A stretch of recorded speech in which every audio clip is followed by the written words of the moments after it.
Bem-vindos ao programa Débora Histórica de 24 de março de 2022 para falarmos sobre cultura, educação, ensino, informação, conhecimento, entrevistas, música e uma agenda cultural.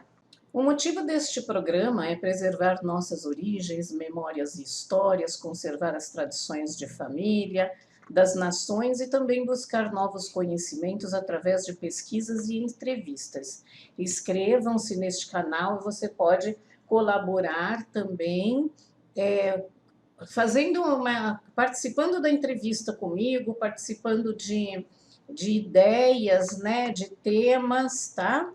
É só marcar comigo, você pode mandar um e-mail no deborahistórica@gmail.com ou no meu celular 997241111 é o WhatsApp, ok? Então vamos lá. Eu gostaria antes, né, de continuar o trabalho, de mostrar as minhas marcas do produto Débora Histórica, que são umas canecas, tá? Que é o principal produto, tá ok? Então a gente volta já já.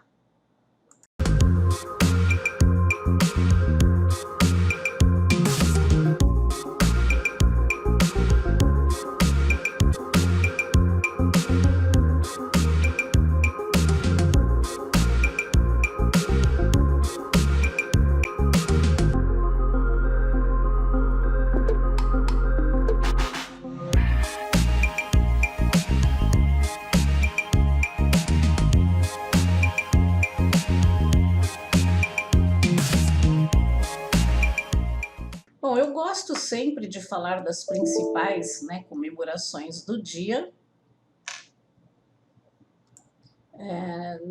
Em abril eu vou fazer mais, porque hoje nós estamos no mês da mulher, então em abril eu vou continuar contando sobre a nossa região e outras histórias, tá? Então hoje nós vamos falar dia 20, né, que foi domingo, foi o dia da língua francesa. Eu achei interessante essa matéria para mostrar para vocês. Então, a origem da língua francesa diz que o francês ele descende do latim falado após o Império Romano, como também de outras línguas nacionais, como o italiano, o português, o espanhol, o romeno e o catalão. Bom, eu tenho muitas palavras, inclusive em francês, que são a mesma coisa do inglês, só muda a pronúncia, como blue, né, que é azul. Então é bleu em francês e blue em inglês. É só um exemplo, tá? Na escrita, por exemplo, mesa é table, escreve a mesma coisa, T-A-B-L-E, e em inglês é table. Então, uma das palavras assim. E, né, ao meu ver, tem gente que fala que não, mas é muito parecido com o italiano e o espanhol. E o português também, como os dias da semana, por exemplo, tá? Os dias da semana em italiano, espanhol e francês muda a pronúncia, tá? Seus parentes mais próximos são as demais línguas d'oïl e as línguas crioulas baseadas no francês. Seu desenvolvimento também foi influenciado pelas línguas celtas nativas da Gália, antes da chegada dos romanos, e pela língua frâncica dos invasores francos após a partida dos romanos. No século XVII, a meados do século XX, o francês serviu como a linguagem preeminente da diplomacia e de assuntos internacionais. O primeiro texto que se tem registro em francês é o Juramento de Estrasburgo, datado de 842. O idioma falado no norte da Gália, que é o considerado França, foi durante muito tempo uma variante do latim com alguns toques de frânico, de frâncico, idioma dos francos, em todo o âmbito fonético. No entanto, houve uma evolução um pouco diferente no sul, diferentes sotaques de idioma francês que resultou na língua d'oc ou língua octaciana. Occitana, desculpem. Ela ficou limitada a uma região geográfica. É difícil especificar quando exatamente o latim deixou de ser a língua dessa região. Tanto que as pessoas falam tanto, se fala francês ou se fala Paris, né? Isso se fala em Paris, mas você pode falar Paris, né? Ou Paris, ou Paris, ou France. Você não precisa ter o sotaque parisiense, tanto que em outros lugares o sotaque é diferente, tá? Do que as pessoas estão acostumadas a falar. Paris, né? Porém, calcula-se que o idioma falado na França desde o século VII era diferente do latim. Com o tempo, começou a aparecer uma literatura escrita própria com textos literários. É difícil especificar quando exatamente o latim deixou de ser a língua dessa região. Porém, calcula-se que o idioma falado na França desde o século VII era diferente do latim. Com o tempo, começou a aparecer uma literatura escrita própria, com textos literários como o famoso Cantar de Rodin. O francês é falado em cerca de 136 milhões de falantes nativos no mundo. É a língua oficial em 30 países, a maioria dos quais integra a chamada La Francophonie. Eu estou fazendo assim porque às vezes o creme me dá alergia no olho, tá? Então vamos lá. Parei em La Francophonie. A comunidade dos países francófonos. É língua oficial em todas as agências das Nações Unidas e em grande número das organizações internacionais. São 500 milhões incluídos os que falam como segunda língua ou como a língua estrangeira. Então, eu tirei esta matéria da Escola de Francês Lumière, em 9/6/2019, que ela foi feita, tá ok? Então, eu não tive tempo de atualizar. Então, vamos lá. Dia 21 foi o Dia Universal do Teatro. Eu já tinha contado num outro programa, mas eu contei muito pouco, tá? Que tem a ver com o Lumière.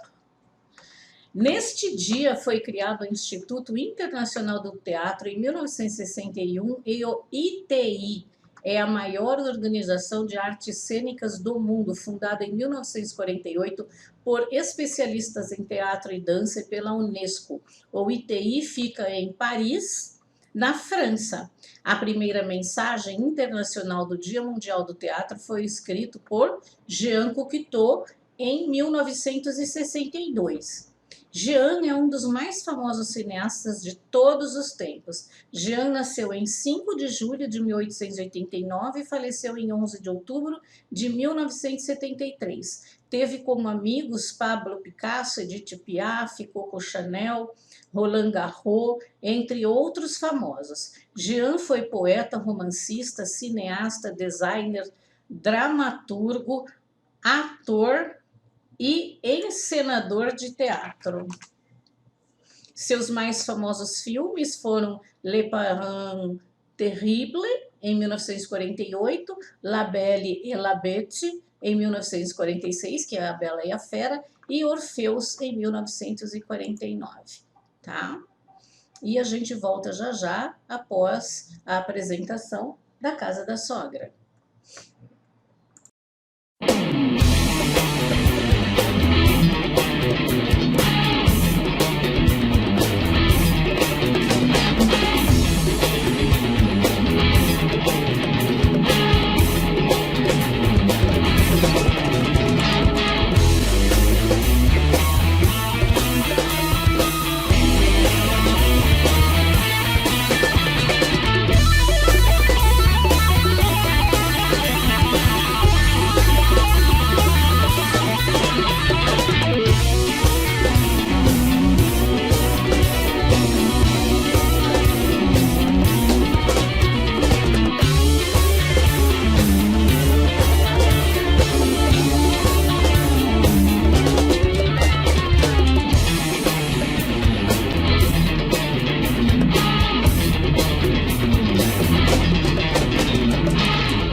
passada, em homenagem ao Dia Internacional da Mulher e o Mês da Mulher, eu falei sobre o livro Deus é Mulher, de autoria de Aldenora de Saporto, escritora política, defensora da mulher.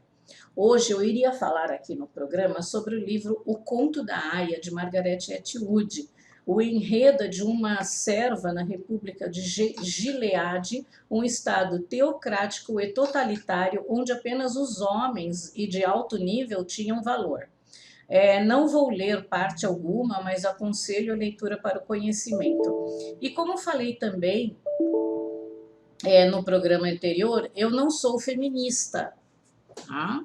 Eu acredito que defender-nos, né, defender a mulher não é feminismo, é uma questão de realmente estar na defesa das pessoas que julgam mais fracas. Lutar pelos nossos direitos não é feminismo, e sim porque o que mais queremos é respeito e consideração. E, completando, nós não queremos ser homens, nós queremos respeitos, e nós queremos ter, ter direitos iguais como cidadãos, e não como homem. Né? Nós somos cidadãos como todas as pessoas, né? Independente de ser homem ou mulher. Então, nós queremos votar, nós queremos ocupar cargos de diretoria, e hoje muitas mulheres conquistaram muitos cargos até antes de todas essas revoluções. Falei também no programa anterior sobre algumas sociedades matriarcais. Hoje, aqui neste programa, eu vou falar sobre algumas mulheres pioneiras em certas funções e profissões, e no programa Talk Clóvis Ribeiro, que eu participarei entre as 11 e 13 horas ainda hoje, tá? Da manhã, quem estiver assistindo o programa agora, por favor, assistam também e cliquem no programa, a gente vai estar no YouTube, no Facebook, tá? Entre 11 e 13 horas, ok? Eu mando o link para vocês, tá? Então vamos lá. As mulheres pioneiras romperam estereótipos e abriram caminho às que vieram posteriormente. A história durante o século foi escrita e protagonizada pelos homens. Talvez por esta visão tergiversada, a invisibilidade da mulher tem sido notória. Quer dizer, os homens esconderam a mulher, porque os homens, na verdade, eles têm medo de que a mulher passe a perna neles, né? Então, por isso que eles não dão valor e nem visibilidade à mulher. Raramente os homens, eu dou, eu faço, será? Será que faz de verdade, né? Então, para que serve a história das mulheres? Para fazê-las existir, viver e ser. Esta é, afinal, uma das funções potenciais da história. Mary Del Piore, historiadora brasileira. Então, nós vamos falar aqui, eu vou falar das mulheres mais brasileiras, tá? Porque tem várias mulheres estrangeiras que deram início também à revolução para o desenvolvimento e a liberdade da mulher. Então, Madalena Caramuru, no século XVI, primeira mulher brasileira a saber ler e escrever. O casamento da Índia Caramuru, com o português Afonso Rodrigues, teria marcado seu ingresso no mundo das letras. Em 1561, ela teria escrito uma carta ao bispo de Salvador, pedindo que as crianças escravas fossem salvas dos maus tratos. Ela representa uma notória exceção ao padrão da sociedade colonial, na qual as mulheres eram mantidas na ignorância. Se os homens escravos não sabiam ler e escrever, quanto mais as mulheres, né, que só serviam como mulas, tá? Por isso que vem o termo mulata, né? Que as negras serviam como mula para os brancos, para os donos das fazendas, os donos dos escravos, né? Ok? Adélia Sigur, de 1840 a não sabem a data, né? Considerada a primeira brasileira a ler pelo método Braille. Cega desde criança, Adélia aprendeu o método Braille com o escritor José Alves de Azevedo. Após conhecê-la, o imperador Dom Pedro II, em 1854, fundou o Instituto Benjamin Constant, destinado ao ensino de crianças e jovens deficientes visuais, né? Na verdade, gente, os Dom Pedros, né, primeiro, segundo, eles eram portugueses de extrema sabedoria. Eles eram extremamente inteligentes, músicos, historiadores, e tudo, e claro, eram reis, né? Eles eram preparados para isso. Então eles gostavam muito de cultura, né? De viagens, de conhecer. Rita Lobato, Velho Lopes, 1867 a 1954. Primeira mulher a se formar em medicina no Brasil. Quando Rita ingressou no curso de medicina, havia 3 anos que o decreto imperial facultara às mulheres a faculdade nos cursos superiores do país, embora a primeira escola de ensino superior no Brasil datasse de 1808. Formou-se em 1887, começou a clinicar no Rio Grande do Sul, no ano seguinte. Tá? Mirtes de Campos, da Mirtes Gomes de Campos, 1875 a 1965. Olha só, morreu com 100 anos quase, hein? Formou-se na Faculdade Livre de Ciências Jurídicas e Sociais no Rio de Janeiro em 1898 e, após muitos anos de luta, conseguiu o registro do diploma, sendo reconhecida oficialmente como a primeira advogada no Brasil. Mirtes destacou-se em sua primeira atuação no Tribunal de Júri, absolvendo o réu e apresentando um profundo conhecimento do Código Penal, além de possuir forte poder de argumentação. Gostaria de ter dinheiro para que ela me defendesse, né? Ana Nery, esse daí todo mundo conhece, né? A gente estuda até na escola. Ana Justina Ferreira Nery, 1814 a 1880. Pioneira da enfermagem no Brasil, Ana Nery acompanhou seus filhos, soldados na Guerra do Paraguai, como voluntária em 1865, sendo posteriormente contratada pelo presidente da província como enfermeira para servir com as tropas no Paraguai. Foi a primeira brasileira a ser reconhecida como heroína e ter seu nome inscrito no Livro dos Heróis Nacionais, depositado no Panteão da Pátria Tancredo Neves, em Brasília, Distrito Federal. Maria José, quando a gente estuda, inclusive, a Guerra do Paraguai, menciona-se o nome, que eu nunca esqueci. Viu, professora Maria Cristina? Você que deu aula para a gente, né, de estudos sociais, eu nunca esqueci de certas coisas que foram ensinadas na escola. Em nenhuma matéria, português, inglês, matemática, eu memorizei até hoje. Maria José de Castro Rebelo Mendes, 1891 a 1936. Primeira mulher a ingressar no Itamaraty, a nordestina Maria José teve sua inscrição para o concurso recusada e precisou lutar judicialmente pelo seu direito de concorrer. Em 1918, recebeu o resultado da aprovação, classificando-se em primeiro lugar. Olha que beleza! Parabéns, Maria José. Eugênia Moreira. Eugênia Álvaro Moreira, em 1898 a 1948. Considerada a primeira repórter mulher do país. Sua primeira reportagem foi publicada na primeira página do jornal Última Hora. Nos anos de 1920, participou ativamente do movimento feminista, na campanha em prol do sufrágio feminino, assim como do movimento modernista. Eugênia era uma figura emblemática da mulher liberal. Fumava charutos em público, desafiando os costumes da época. É isso aí. Eu sou rebelde assim também. Eu faço aquilo que eu quero, não aquilo que as pessoas acham que eu devo fazer, né? Fui criada assim. Celina, é que eu não fumo, né? Celina Guimarães Viana, 1890 a 1972. Primeira eleitora do Brasil.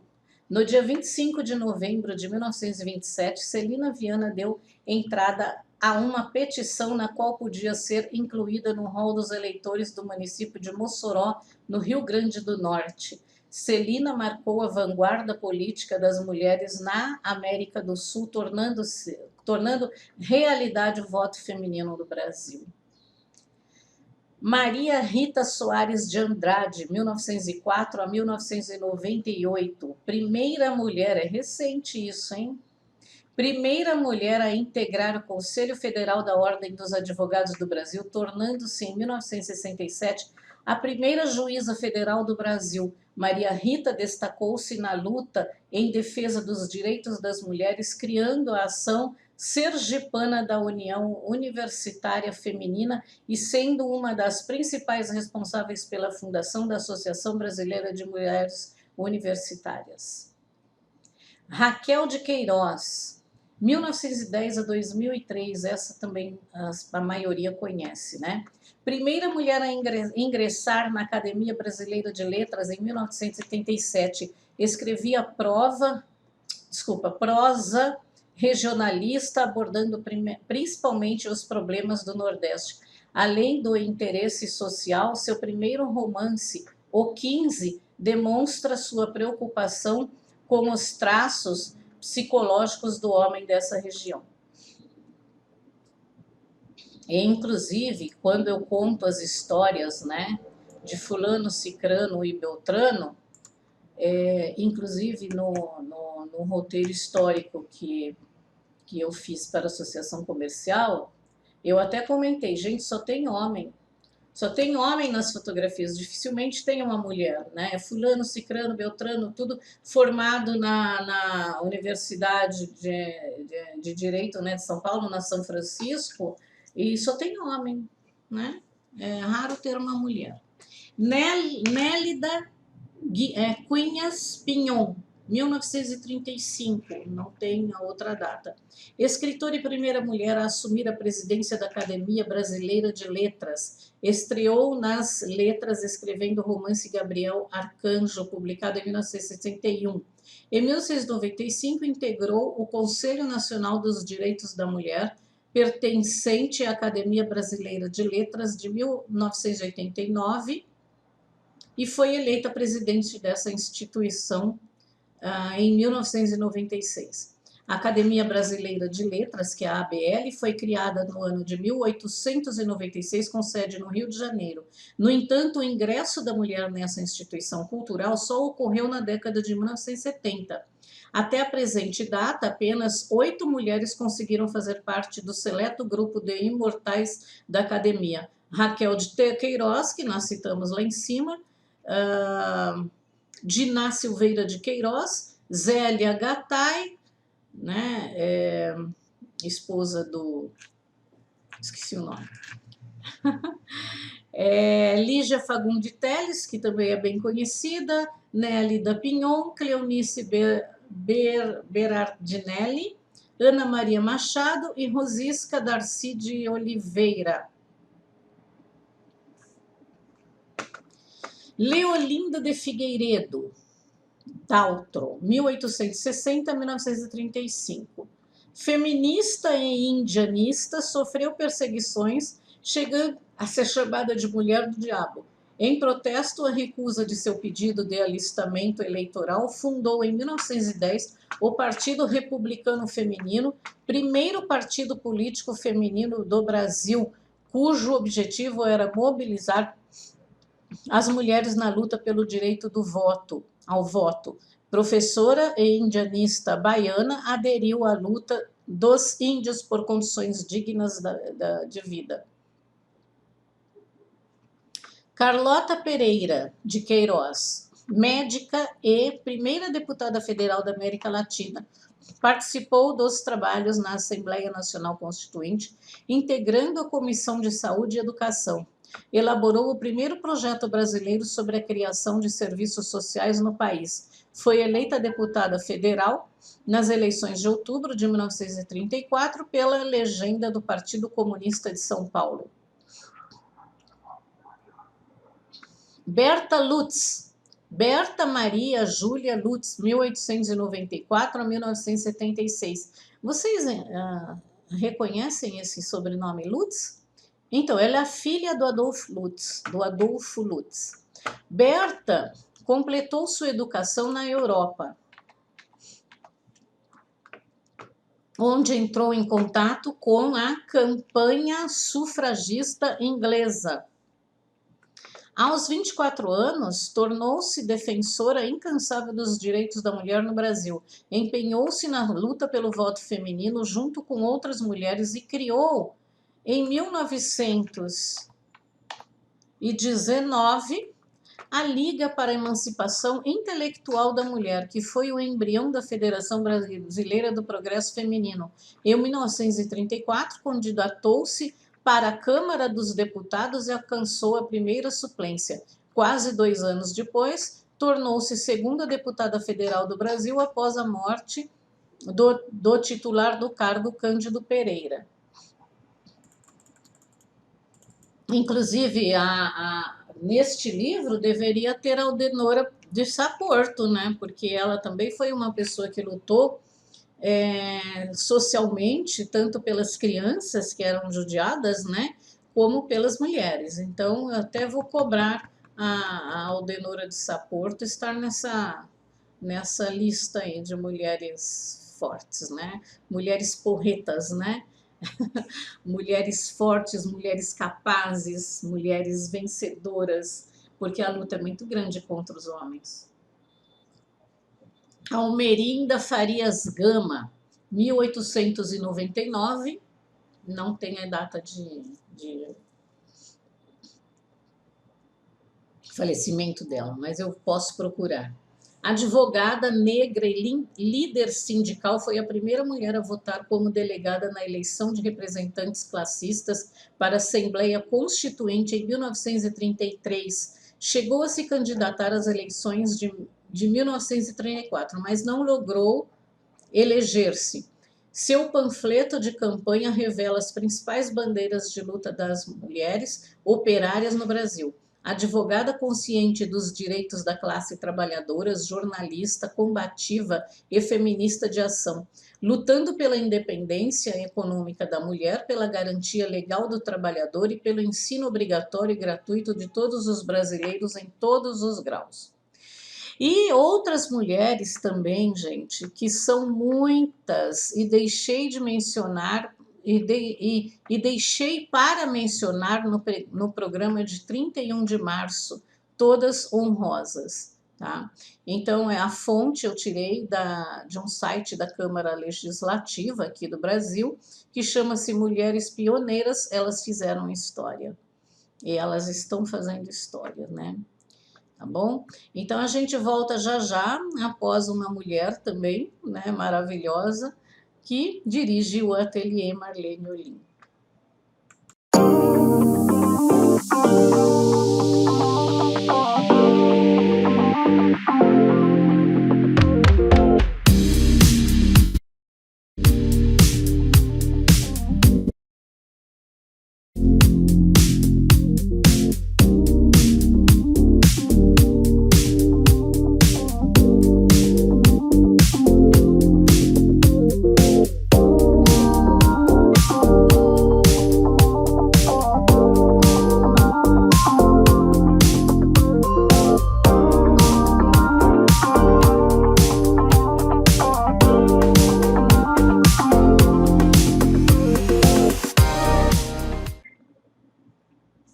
Nós vamos falar, né, da religião matriarcal, que são as que adoram as deusas. As deusas são muito conhecidas em várias mitologias, na mitologia grega, romana, egípcia, indiana, maia, nórdica, celta, tupi-guarani e outras mitologias, tá? Mito não é mentira, tá bom? Então, os mitos são verdades. Essas deusas, elas realmente existem, tá? Hoje ainda, se você está vendo esse programa pela manhã, estarei ao meio-dia, né, ao meio-dia mais ou menos, entre 11 e 1 hora, no Talk Clóvis Ribeiro, no YouTube, Facebook, também na Rádio Cidadã FM, também continuando para falar sobre o mês da mulher. Bom, nós vamos com o nosso momento musical agora, na 7ª parte de Mozart, que eu amo. Então vamos lá. Vocês sabem que eu leio, né, sobre este caderno. Tem um CD aqui, ó, tá? Maravilhoso, né? Então vamos lá, continuando.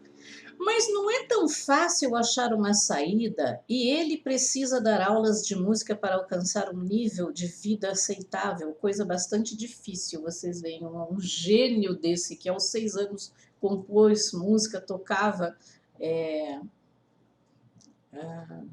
tinha uma vida difícil, né? Como se não bastasse o que as relações epistolares como o pai revelam quando finalmente decide escrever-lhe depois de bastante tempo em que se negou a fazê-lo, é uma incompreensão quase total de uma posição referendada por longas cantilenas de reprovação e acusações variadas. Ao final de pouco tempo, começa a pensar em trocar serviço de Colloredo pelo mesmo posto na corte do imperador. Mas as coisas andam devagar, se é que alguma vez chegaram a andar depressa e suas dificuldades econômicas tornaram-se rotineiras. É por essa época, pouco antes, que descobre a existência de Bay Handel. Durante meses escreverá esboços de fugas, lutando para conseguir o domínio desse tipo de escrita contrapontística, do qual encontraremos uma amostra no quarteto em sol de 1782. Pouco a pouco, Mozart vai se redescobrindo e prossegue na escrita de suas obras mais importantes. As 6 últimas sinfonias, os concertos para piano de número 12 a 27, as obras de música maçônica, as 4 grandes óperas pela ordem, as Bodas de Fígaro. Gente, eu aconselho vocês assistirem as Bodas de Fígaro. Eu adoro, quero assistir de novo, porque eu tenho aqui, é claro, né, o DVD. É muito engraçado, né? É uma comédia.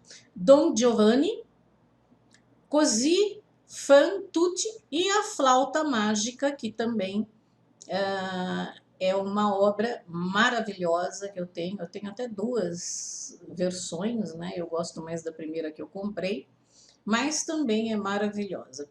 A missa solene em dó menor, o requiem, que eu não sei falar essa palavra, que o meu irmão já me ensinou, tem um pernilongo aqui atazanando, que eu adoro também, né? O concerto para clarinete, que é linda também, maravilhosa, e o quinteto para clarinete, as 5 últimas sonatas para piano e a reinstrumentação do oratório, O Messias, de Handel, para citar apenas as obras de importância capital em produção. Tá? E aí eu vou continuar na semana que vem essa parte e vou colocar o link dessas obras que ele fez na descrição do programa, que vale a pena vocês verem, tá? Vocês assistirem, tá bom? E no próximo programa darei continuidade a uma pequena parte da vida deste grande compositor. Nós temos agora a nossa agenda cultural, né? No dia 25 de março, assista às séries live Escravos da Mente Negativa, Livre-se dela, sua primeira vitória para ter sucesso na vida. O telefone para contato é 5071-9508, 5071-9508. todas as sextas-feiras, das 19h30 às 20 horas. Meia hora, gente, vale a pena assistir, tá? É por Eury Magalhães. O Eury tem 18 anos atuando no desenvolvimento humano e de equipes no Brasil, com atuação em países da América Latina e da Europa. E as redes sociais no programa da Dianética, né? Dianética Brasil, estão também na descrição do programa, tá? Eu fiz uma entrevista com o Eury, eu fiz primeira entrevista com a Lúcia Winter sobre a Dianética, né? Que é da Dianética Brasil também, e fiz a entrevista com o Eury Magalhães para falar as verdades sobre a cientologia, ok? Bom, no dia 25, às 19 horas, nós temos o show do Willy de Oliveira, ex-vocalista da banda Rádio Táxi, e Milton Medusa, no Britânia Bar, na rua Luiz Góes, 1604. Deixa eu só ver se é dia 25 mesmo. Deixa eu dar só uma olhadinha aqui, se é dia 25 mesmo, tá? As informações é 93725-9053, né? Vocês podem assistir aí ao Eury, que é dia 25 também, e depois ir para lá ver o Willy de Oliveira. No dia 26 de março, às 15 horas, nós vamos falar de relacionamentos, negócios, sonhos, planos, felicidade, conquistas. Nada disso pode existir na vida de alguém que possui um único e perfeito motor de autodestruição. Vai falar sobre a autossabotagem. Tá? Este evento marcará o começo da resolução da autossabotagem e o início da verdadeira realização. Nós estamos juntos para responder às dúvidas. Eles vão dar grande passo, né, na direção dos seus objetivos de vida. Se inscreva no link que vai estar na descrição do programa. O telefone para informações é o mesmo, né? 50719578. E para a inscrição, né, nós vamos estar na página aí, na descrição do programa também. E quem vai fazer quem vai fazer essa palestra é o Tony Carvalho, também da Dianética Brasil. Bom, dia 31 de março, às 19 horas, dia 31 vai cair numa quinta-feira. Vai ter uma palestra virtual sobre medicina e espiritismo com o Dr. Lázaro Bernstein. Ele é médico pediatra, acupunturista, especialista em administração hospitalar e saúde pública. Será pelo Zoom e o link também está na descrição do programa, tá ok? Hoje, na quarta-feira, nós vamos ter Estamos chegando, né? Que é quinta especial do humor. São 9 comediantes e às 20h30. Na sexta-feira, dia 25, às 20 horas, nós vamos ter Iguinho Show. No sábado, nós vamos ter Vitor Armar, mais a equipe dele também, às 20 horas. E no sábado, ainda no dia 26, nós vamos ter às 21h30, Não Me Cobre Coerência, com Diogo Portugal. E no domingo ainda, às 18 horas, nós vamos ter Afonso Padilha. E no domingo ainda, nós vamos ter Senhora Maloca em Quem Mandou Você Casar. E essa comédia vai ser dia 27 às 20h30, certo? E também no dia 8 de abril, nós vamos ter Sim Roubar a Nadi, né? Que é Rafael Guzmán, dia 8 de abril, às 20 horas, no Comedy Sampa. Está na descrição do programa o endereço, tá? Que é na Rua Domingos de Moraes, na Rua Domingos de Moraes, na Vila Mariana.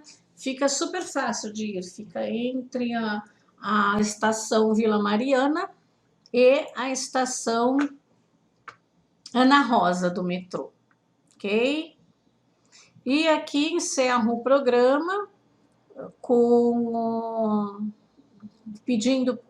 desejando a vocês um final de semana iluminado, e vejam a seguir os colaboradores que adquiriram os produtos da marca Débora Histórica, tá bom? E um grande beijo para todos.